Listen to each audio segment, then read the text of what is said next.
Jemaat yang dikasihi Tuhan, selamat berjumpa kembali. Salam bahagia.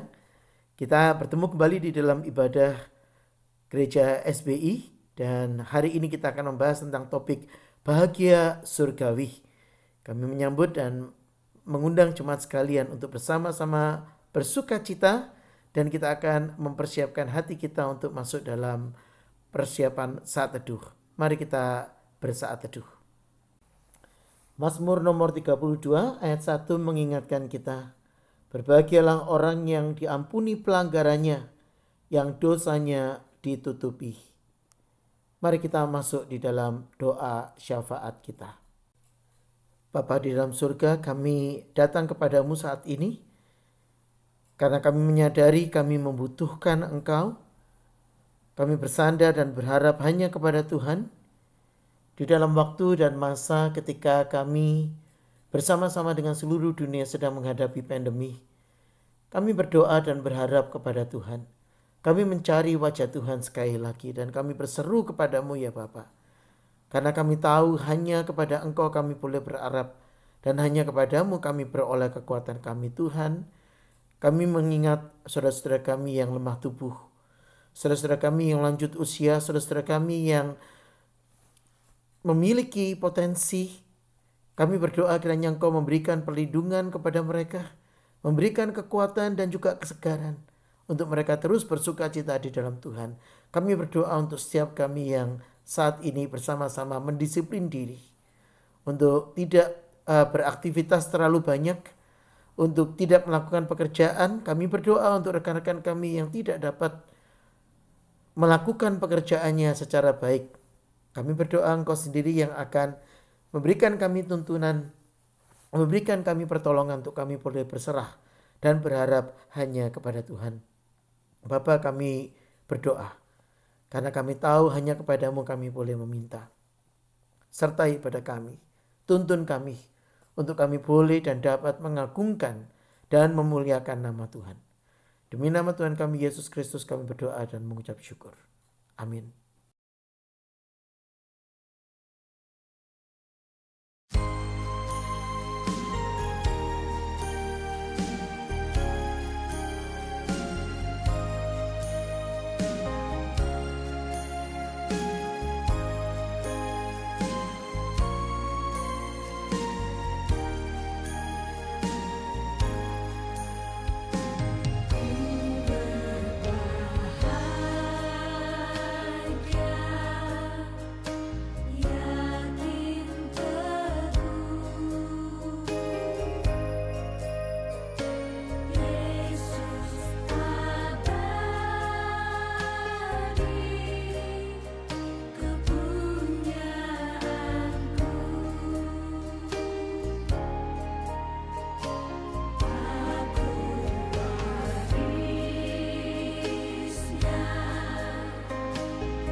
darahnya sungguh menakjubkan,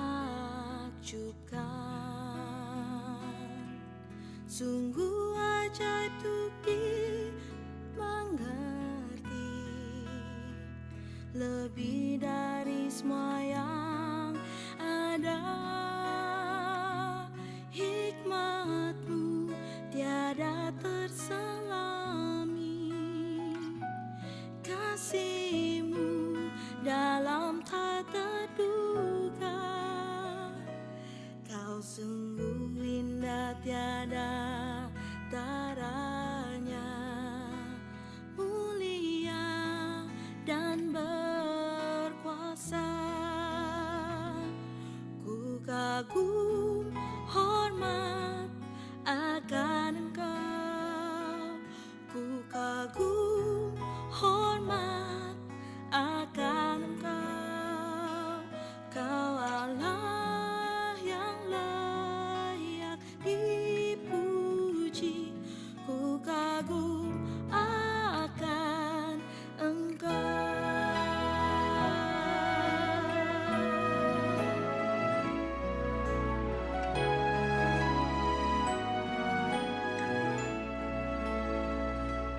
Kau sungguh indah tiada taranya, sungguh menakjubkan, sungguh ajaib untuk dimengerti,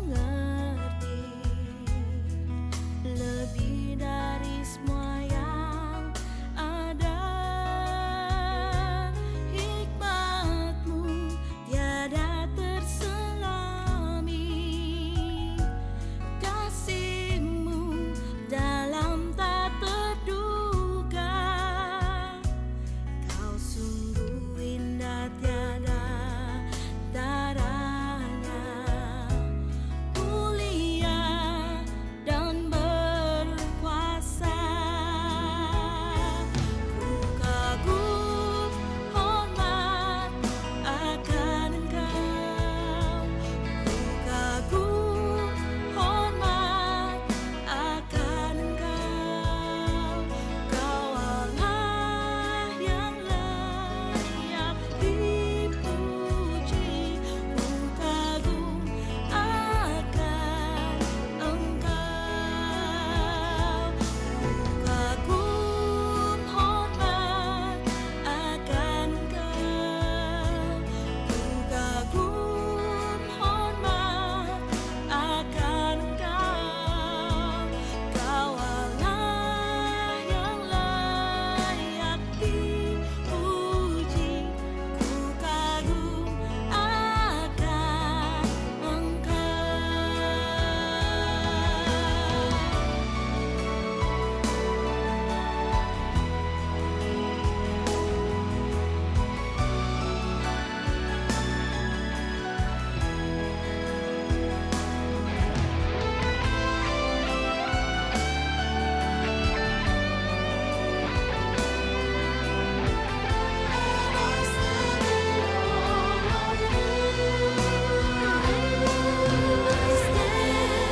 I stand in awe of You.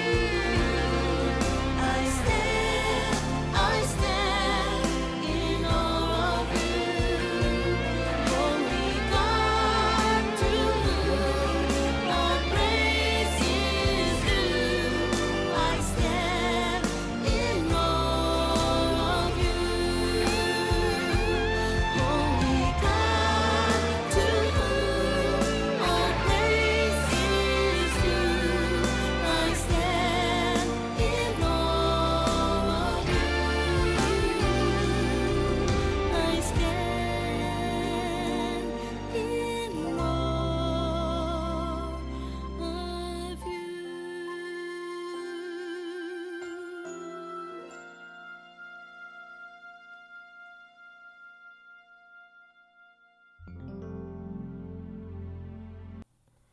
Kini saatnya untuk kita memberikan persembahan yang dapat diberikan melalui direct deposit atau bank transfer pada rekening yang tertera di depan.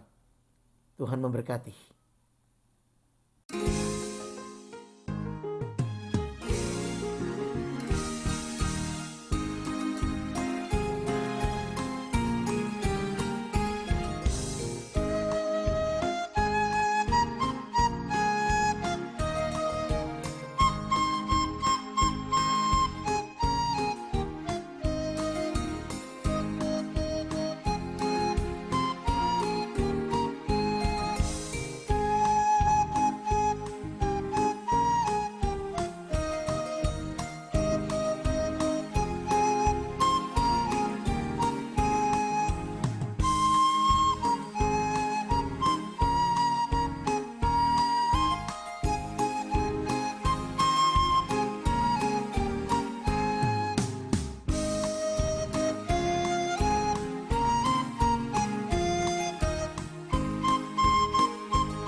Mari kita berdoa untuk mempersembahkan persembahan kita.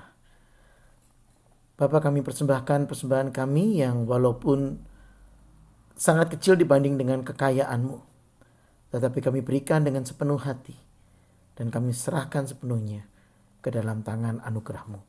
Demi nama Yesus kami berdoa dan bersyukur. Amin. Pembacaan Alkitab diambil dari Injil Lukas 11 ayat 27 sampai 28. Ketika Yesus masih berbicara, berserulah seorang perempuan dari antara orang banyak dan berkata kepadanya, "Berbahagialah ibu yang telah mengandung engkau dan susu yang telah menyusui engkau." Tetapi ia berkata, Yang berbahagia ialah mereka yang mendengarkan firman Allah dan yang memeliharanya.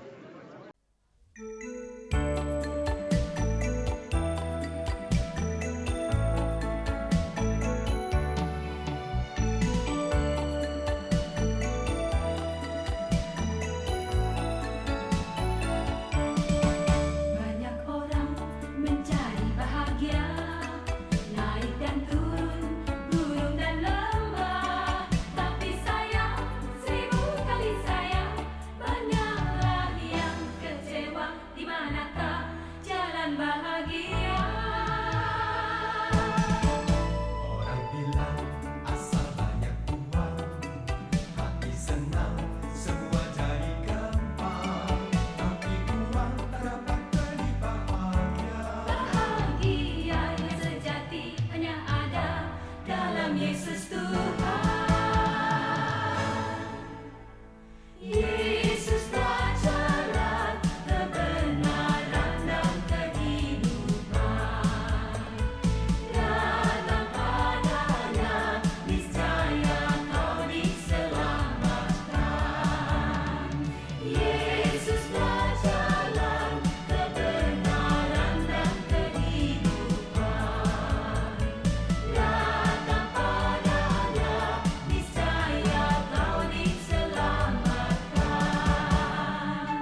Jemaat kekasih Kristus, kita bertemu kembali di dalam ibadah kita hari ini, dan kita saat ini akan melihat dari Injil Lukas pasal yang ke-11 ayat yang ke-27 sampai dengan ayat yang ke-28.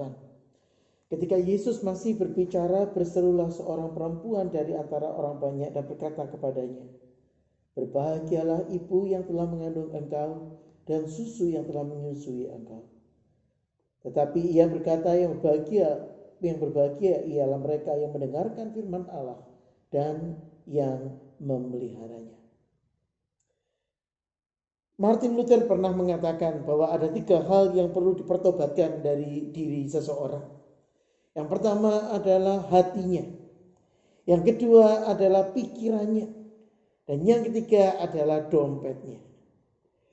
Jemaat yang dikasihi Tuhan, ketika kita berbicara tentang kriteria atau ukuran berbahagia, apa yang menjadi standar, apa yang menjadi kriteria, apa yang menjadi tolok ukur kita? Peristiwa yang dialami oleh Tuhan Yesus adalah satu peristiwa di dalam konteks ketika Tuhan Yesus sedang mengajarkan tentang pemuritan, tentang bagaimana seorang murid harus hidup, harus bersesuaian dengan kebenaran firman Tuhan.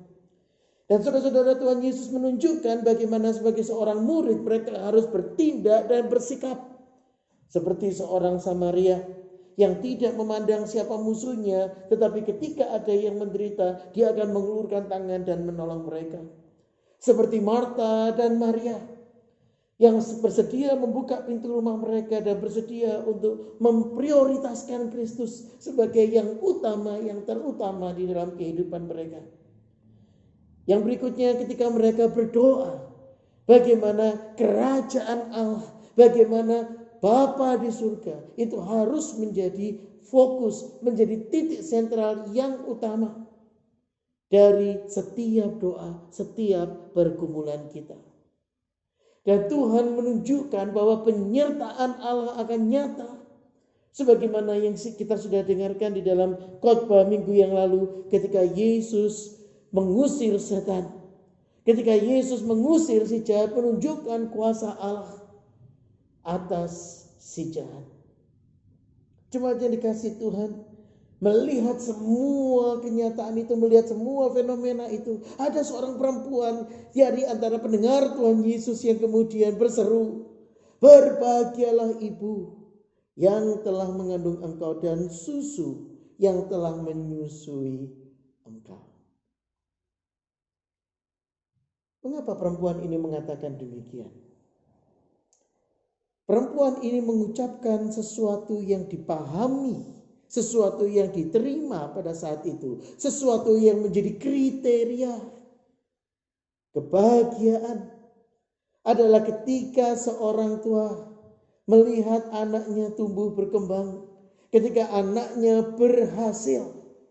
Dan kriteria keberhasilan ini ditunjukkan dengan ukuran popularitas, ditunjukkan dengan ukuran kemampuan, ditunjukkan dengan ukuran pencapaian yang dia capai di dalam kehidupannya. Dan si perempuan ini, saya yakin dia sudah menyaksikan Tuhan Yesus dengan semua pekerjaannya. Dan di dalam ketakjubannya dia mengatakan, "Sungguh ibu yang melahirkan engkau akan berbahagia. Dan tentunya makanan yang kamu pakai, makanan yang kamu minum, makanan yang kamu nikmati, susu yang diberikan kepadamu, tentu itu sesuatu yang sangat bernilai, bermanfaat, sehingga engkau menjadi pribadi yang sedemikian." Dengan kata lain, si perempuan ini meletakkan ukuran kebahagiaan kepada nilai-nilai yang fana. Nilai-nilai yang bersifat sementara di dalam kehidupan. Berbahagialah ibu yang melahirkan engkau dan susu yang engkau minum, karena mereka lah yang berhasil membuat engkau sedemikian. Tetapi Tuhan Yesus menegaskan, yang berbahagia ialah mereka yang mendengarkan firman Allah dan memeliharanya. Kebahagiaan adalah sebuah nilai yang tidak boleh berhenti hanya kepada kesementaraan. Kebahagiaan adalah sebuah ukuran kehidupan yang tidak sepatutnya diletakkan dan dibatasi di dalam kriteria waktu, di dalam kriteria keterbatasan yang sementara. Tapi kebahagiaan harus diletakkan di dalam realita karya Allah yang tidak pernah berhenti di dalam kehidupan kita. Apa yang menjadi sukacita kita? Apa yang menjadi penghiburan kita? Ketika kita hari ini menjadi orang-orang yang mengikut Kristus, orang-orang yang menyebut diri sebagai murid Tuhan Yesus. Apa yang menjadi ukuran kebahagiaan kita? Tuhan Yesus mengatakan seorang murid adalah mereka yang mendengarkan firman Allah dan memeliharanya. Apa yang Tuhan maksudkan dengan kalimat ini? Jemaat yang dikasihi Tuhan, kalimat ini memiliki sebuah implikasi yang sangat dalam. Bahwa seorang ibu yang mengandung anak dan melahirkan anak, dia berbahagia bukan karena dia bisa melahirkan anak. Dia berbahagia bukan melihat anaknya berhasil. Tetapi sepatutnya dia berbahagia kalau dia bisa memahami panggilannya di dalam Tuhan, bahwa ia adalah seorang yang dipercaya oleh Tuhan untuk melahirkan anak, untuk menghasilkan seorang yang takut akan Tuhan dan bersandar kepada Dia. Susu yang diminum akan menjadi satu berkat kalau orang yang memberikannya ada di dalam pemahaman dia memberikan ini bukan karena keterpaksaan, bukan karena sebuah kewajiban, tetapi dia melakukannya dalam rasa cinta akan Tuhan, penghargaan dan penghormatan kepada kemuliaan Tuhan. Itulah kebahagiaan yang sejati. Sebagai orang Kristen kita seringkali agak masyghul ketika kita bicara tentang 3 topik ini. Ada satu buku yang saya ambil dari perpustakaan pribadi saya. Satu tulisan yang bagus sekali dari Richard Foster. Dan 3 topik ini, saudara-saudara, money, sex, and power, seringkali menjadi ganjalan, menjadi hambatan seseorang untuk mereka percaya dan bersandar kepada Tuhan. Tetapi Richard Foster mengatakan, sebagai seorang Kristen kamu tetap bisa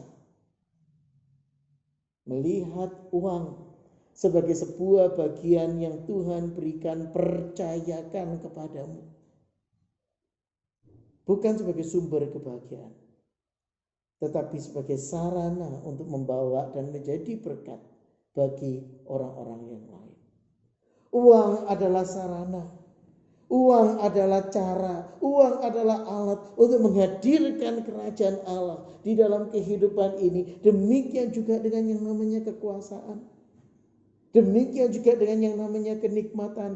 Saudara-saudara, pada hakikatnya semuanya itu adalah segala sesuatu yang diciptakan Allah dengan tujuan dan maksud supaya Anda dan saya sebagai murid-murid Kristus boleh bersandar kepada Tuhan. Boleh percaya kepada Tuhan, boleh mempercayakan hidup kepada Tuhan. Inilah kebahagiaan yang sesungguhnya. Inilah kebahagiaan yang sejati. Inilah kebahagiaan yang utuh. Ketika seseorang itu mengalami dan menikmati Tuhan di dalam setiap aspek kehidupannya. Berbahagialah mereka yang mendengarkan firman Allah. Seorang murid adalah seorang yang senantiasa siap, senantiasa mau untuk belajar dari Tuhan. Bukankah di dalam Yesaya, sang nabi itu sudah mengatakan, Tuhan memberikan kepadaku lidah seorang murid. Setiap pagi ia mempertajam pendengaranku. supaya aku mendengar seperti seorang murid. Murid yang sejati adalah murid yang tidak pernah berhenti belajar. Murid yang benar adalah murid yang tidak pernah merasa cukup di dalam kehidupan ini. Murid Kristus yang benar adalah mereka yang bahkan di dalam usia pensiunnya tidak melihat itu sebagai kesempatan atau peluang untuk berhenti, tetapi sebuah kesempatan untuk memuliakan Tuhan lebih lagi di dalam kehidupannya. Kekasih Kristus, bagaimana engkau melihat kehidupanmu? Apakah kehidupanmu diukur dari titik A sampai titik B? Ketika engkau memulai dari titik A, engkau akan tersengal-sengal, engkau akan belajar, engkau akan jatuh bangun sampai kepada titik B, engkau berhasil. Dan engkau mengatakan, inilah hidupku. Atau Anda akan melihat kehidupan sebagai sebuah bagian rencana Allah yang besar. Bahwa kita dipakai oleh Tuhan pada satu segmen ini, pada satu bagian ini. Dan bahwa segenap kehidupan kita adalah cara dan tindakan Allah untuk menuntun dan mengubah kehidupan kita, untuk memproses kita menjadi semakin serupa dengan Kristus dalam kehidupan kita. Jemaat yang dikasihi Tuhan, hidup diberikan kepada Allah supaya manusia sebagai gambar dan rupa Allah memancarkan Allah di dalam kehidupannya. Bahkan Richard Foster di dalam buku yang dia tulis, dia mengatakan bahwa setiap orang percaya perlu melihat hidupnya, perlu melihat dirinya sebagai pekerja Allah, sebagai bagian dari pekerjaan Allah yang dimaksudkan, yang ditujukan untuk memuliakan Allah di dalam setiap kehidupan. Mereka yang berbahagia adalah mereka yang mendengarkan firman dan yang memeliharanya. Mendengarkan itu satu hal, tetapi memelihara itu adalah hal yang berikutnya. Bagaimana apa yang kita pelajari tidak berhenti di sana, tetapi akan terus mengejawantah, memanifestasikan di dalam setiap keputusan kita. Ketika Anda mengambil keputusan sebagai seorang bisnismen, adakah firman Tuhan menerangi dan mencerahkan pikiran Anda? Ketika Anda mengambil keputusan sebagai seorang bapak atau ibu rumah tangga, adakah firman Tuhan itu mencelikkan mata Anda dan membuat Anda sadar dengan apa yang Anda lakukan? Ketika Anda mengambil keputusan sebagai seorang pelajar, sebagai seorang mahasiswa, sebagai seorang yang sedang studi, adakah Anda meletakkan Kristus di depan dan berharap Anda bisa memuliakan Dia di dalam kehidupan Anda? Ketika Anda melayani Tuhan, siapa yang hari ini Anda layani? Kemuliaan diri sendirikah? Kebanggaan namakah? Popularitas? Banyaknya pengikut? Atau Anda merindukan Kristus mengubah setiap orang yang belajar bersama-sama dengan Anda dari firman Tuhan ini? Dan ketika Kristus nyata hadir dalam kehidupan setiap orang yang bersama-sama belajar dengan Anda, seperti Yohanes Pembaptis, Anda bisa mengatakan, Kristus harus makin bertambah, aku harus makin berkurang.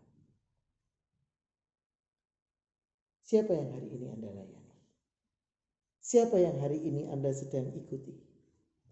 Siapa yang hari ini sedang memelihara, sedang menuntun, sedang ikut serta di dalam kehidupan Anda setiap hari dan memoles pikiran Anda, menjadikan Anda semakin serupa dengan Kristus?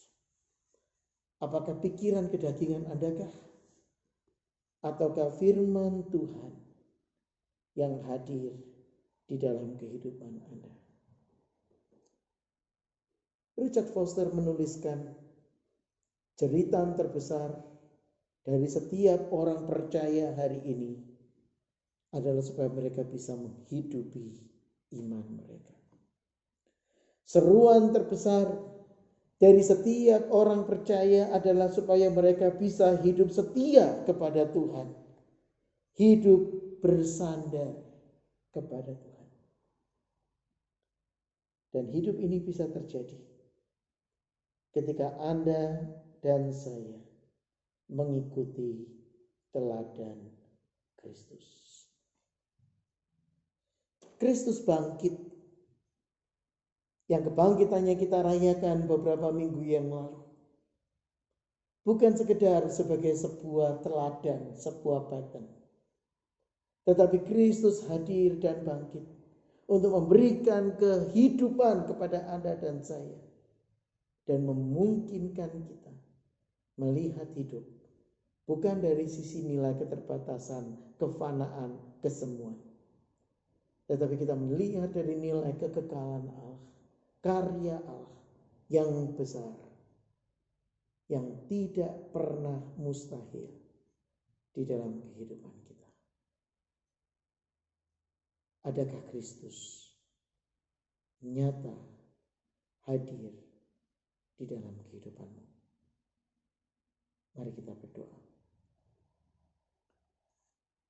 Maha besar Allah yang kami sembah di dalam Tuhan kami Yesus Kristus, kami berterima kasih bahwa Engkau adalah Allah yang hidup, Allah yang terlibat dalam kehidupan kami, Allah yang tidak pernah berhenti menuntun dan memakai kami menjadi alat kemuliaan-Mu. Pimpin kami ya Tuhan, tolong kami supaya kami boleh hidup berkenan di hadapan Tuhan, supaya kami boleh menjadi alat Kristus, karena kami tahu Bapa, tanpa Engkau kami tidak dapat berbuat apa-apa. Tuhan, kami ingin supaya kami pun bisa bahagia. Dan kami berdoa Bapa supaya kebahagiaan kami bukan kebahagiaan yang bersifat sementara, tetapi kebahagiaan yang bernilai kekal karena Kristus yang hidup di dalam kami. Dampingi kami ya Tuhan, sertai kami. Demi nama Tuhan kami Yesus Kristus, Tuhan dan Juru Selamat kami yang hidup, kami berdoa mengucap syukur dan berharap hanya padamu. Amin.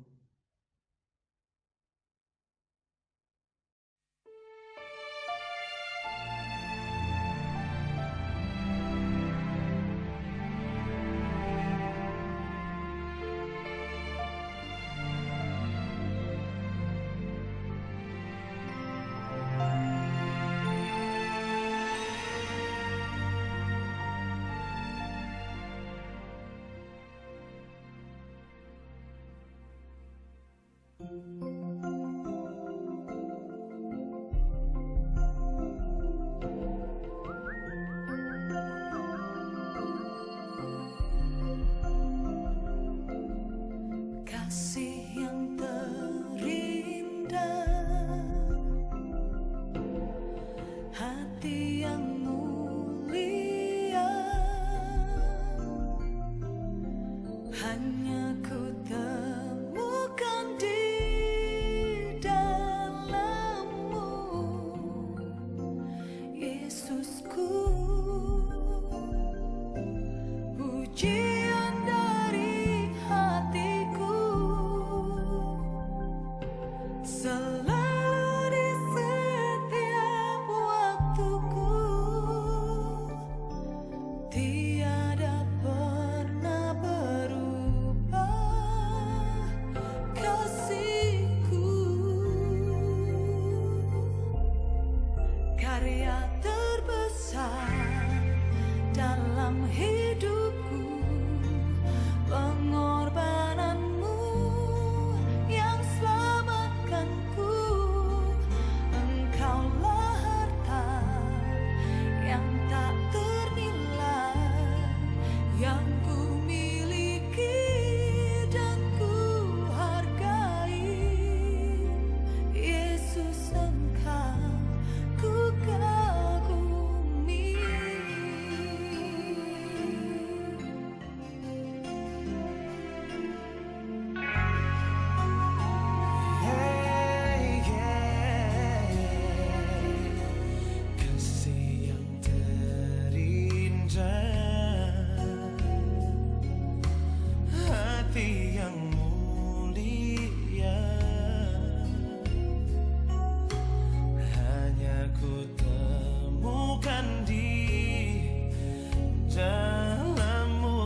kepadamu, karya terbesar dalam hidupku, pengorbananmu yang selamatkanku.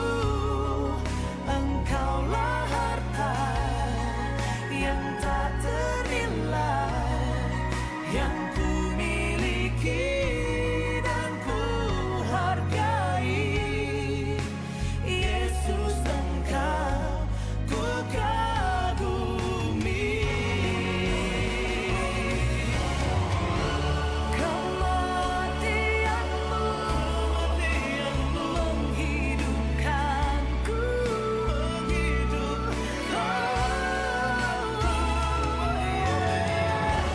Dan ku pastikan pengorbananmu tak akan pernah sia-sia.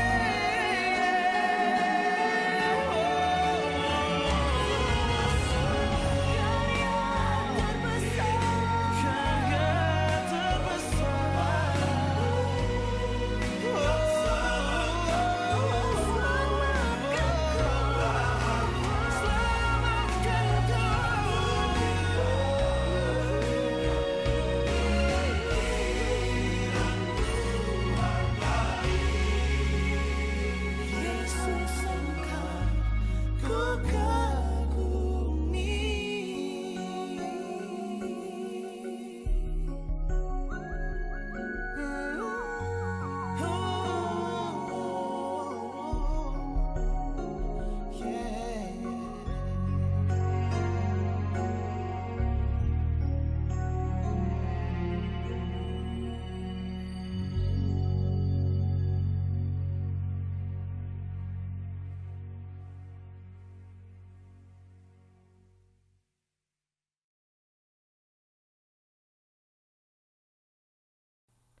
Jemaat yang dikasihi Tuhan, arahkanlah hatimu kepada Tuhan, dan mari kita menerima berkat-Nya. Semoga Allah, sumber pengharapan, memenuhi kamu dengan segala sukacita dan damai sejahtera dalam iman kamu kepada Kristus Yesus, supaya oleh kekuatan Roh Kudus kamu berlimpah-limpah dalam pengharapan dari sekarang sampai Tuhan datang kembali. Amin.